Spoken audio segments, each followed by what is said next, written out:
Well, Luke, you've made an addition to your backroom staff, George Lawty. Just tell us a bit about him and what he's going to be doing. Yeah, sure. Yeah, I worked with George at Bristol City in the academy, and at the time he was the analyst for the under-23s, but he showed a real aptitude on the coaching pitch as well, and sort of bit by bit started to be more involved on the grass.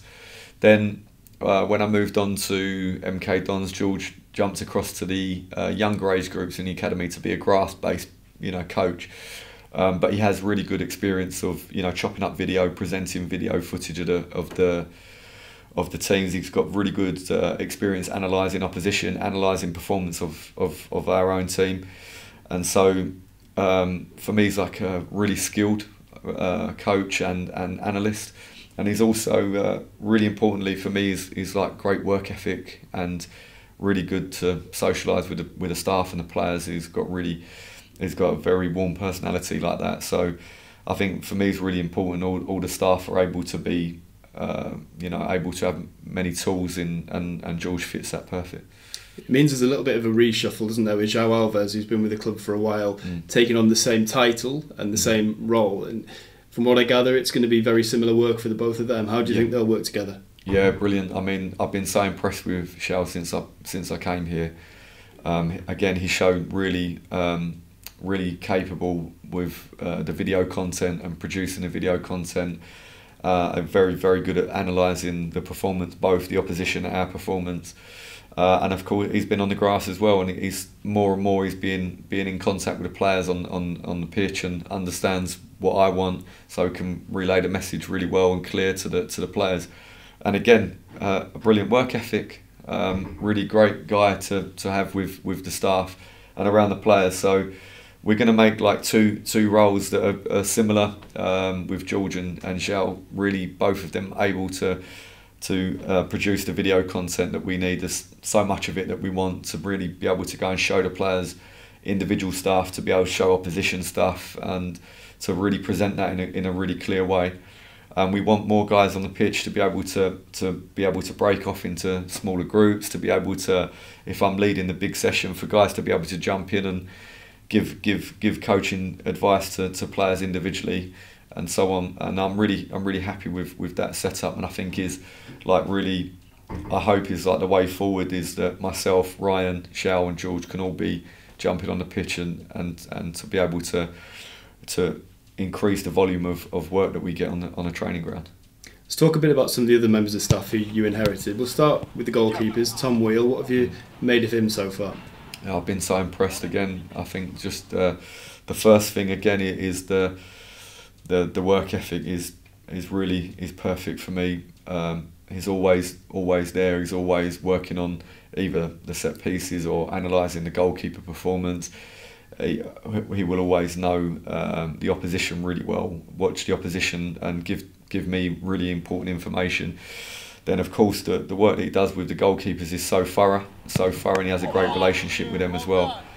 So it's been a really huge help, and again just has been the perfect model of backroom staff that you want in terms of personality as well. Ian Hutton, strength and conditioning coach. I'd imagine he was somebody that you really lent on in the early weeks, because obviously you were planning for pre-season and getting the lads through pre-season. What have you made of Ian? Well, I think that the hardest job really is for Huts to be able to try to work out how I want to be, how I want to train, but also give me the advice like, okay, look, you're gonna break the players, or they need to increase this particular type of work. And he's been very, very on the ball with that, very clear. He's helped me so much because, with your coach in mind, you want to go and make one session after another. But he really helped me to make sure the boys are in the correct condition. And I think that we will continue. I think the guys will continue to be able to improve physically. We had a few players join from a different level where maybe they didn't have the same level of expected repeat sprints and volume of running and intensity, and Huts has just helped so much for me to be able to do what I want to do, but also make sure that the guys are in the best possible place. And I think so far you can see we're not picking up injuries, and the guys are able to, from most of the time, to outrun the opposition. So he's been really great. I've been really grateful for all his input. It would be remiss of me not to mention one of the finest characters in the backroom staff, Lewis Salim, our kit and equipment manager. Not only is he the kit man, Luke, but he's also taking on a new role at some sessions, hasn't he? He's the new drone operator of Notts County. Yeah, he's a unique guy. You know, he's got a completely unique way about him. But he's really has jumped on this with the drone, and you know we're trying to use the drone to get a different view of the training sessions and try to, you know, home in on a few different bits and pieces to help us. And straight away he's been in there. He's flown it into a tree once, but you know, other than that, he's been really good. Obviously, his first duty is the kit and everything. He's done exactly how we need it. So he's been doing great, and he's adding strings to his bow. Just to nip away from the sort of the coaching side, Craig Hayden, head of medical services, ably deputised by Jane Jackson. Massively important people at the club. How are you finding working with them? Yeah, again, they've been just. I can't ask for more help from both of them. They've just been so clear with everything, and give me all the information so quickly, and help to keep the guys in the best possible place. And if we need to monitor the training, change something because somebody is getting close to the limit, they're always so quick on that. And you know, it's difficult because sometimes they feel like the Grim Reaper because they come to tell you the bad news with an injury or somebody struggling with this, that, and the other. But you know, they always are so quick and so clear. And you know, there's days when people are, you know, we have a day off and everyone is relaxing and they're in with one or two players, or they have to do a medical. And that you know, we can rely on both of these members of staff being so brilliant. Really, I'm very, very grateful for that. So overall, you and Ryan very happy with the backroom team that you've got here at Notts? They really, honestly, have been so good, so helpful. Really accepted us both, and because it's difficult for anyone, I'm sure they will tell you, the manager and assistant manager go into a new club where people know each other before, and then they have to learn how you want to be and whatever.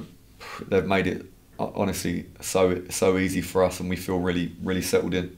We can't really finish this interview without talking about a particular member of the staff which doesn't work on the coaching team, Jason Turner, the chief executive, who obviously have a lot of dealings with day in, day out. What do you make of Jason? JCA, I don't even know where to start, because I didn't even know that type of person can exist, because he's just he's just been amazing. I can't even my 3-year-old son now, I threaten him if he's naughty, his behaviour's bad. I say I'm going to tell JC Ace, you know, and he behaves himself. But honestly, he just has like a mastery of the role. Somehow can just do everything without getting confused and making mistakes, and that's so efficient. And then just the best guy. So we're so lucky to have him, really. And I can't speak more highly of JC Ace, really.